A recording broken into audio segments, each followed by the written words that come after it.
Well, the media are just over the moon about Devin Nunes' cow. What I mean by that is Devin Nunes, Republican congressman, suing Twitter this past week for $250 million.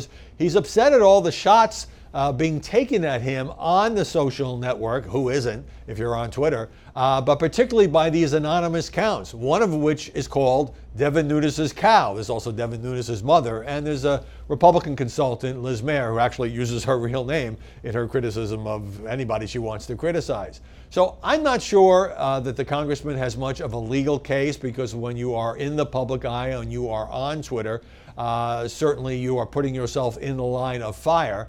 At the same time, I'm sympathetic to the underlying concern that he has, because unlike Facebook and some other social media networks, Twitter does allow people to do these satirical accounts and these fake accounts. And so you don't even know who is making these charges. And I think it does contribute to the often toxic nature of the Twitter neighborhood. The irony here is that for all the attention given to the Nunes lawsuit, Devin Nunes' cow now has more followers than Devin Nunes, the actual congressman, which is sort of hysterical. So I think, maybe the congressman is doing this to make a point. I don't think he's going to get $250 million. I'm not even sure there's enough legal basis here, because even if he is the target of unfair attacks, of exaggerated attacks, fabricated attacks,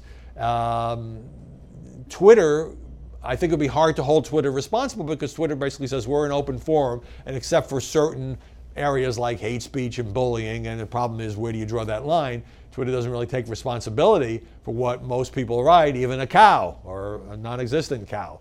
But it does point up what President Trump, commenting on it this week, says is the perception that many conservatives have, and there's been certainly case studies that back this up, that Twitter and Facebook are biased against conservatives, are more likely to retaliate against conservatives or shadow ban people on the right. That means, you type your notes and you post it, but most people never see it. It doesn't show up in their feed. It was this very week at the same time that Facebook temporarily blocked Dan Scavino. He's the White House aide in charge of social media.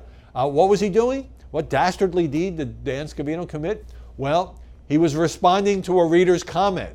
And suddenly you see this notice on the screen says your account has been temporarily suspended because, basically you're suspected of being a bot.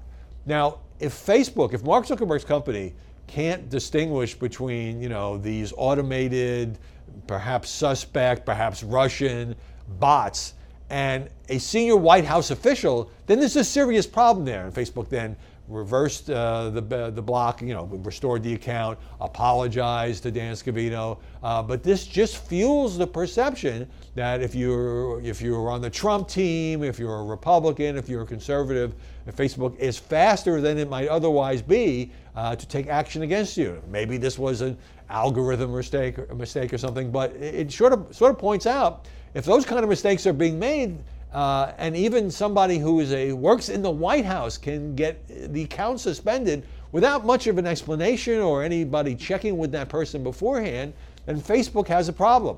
I think it's very clear right now that Facebook and Twitter and Google and others have problems, not just with having built these vast, massive worldwide tech machines that they can't quite control, but with the subject of discrimination as well.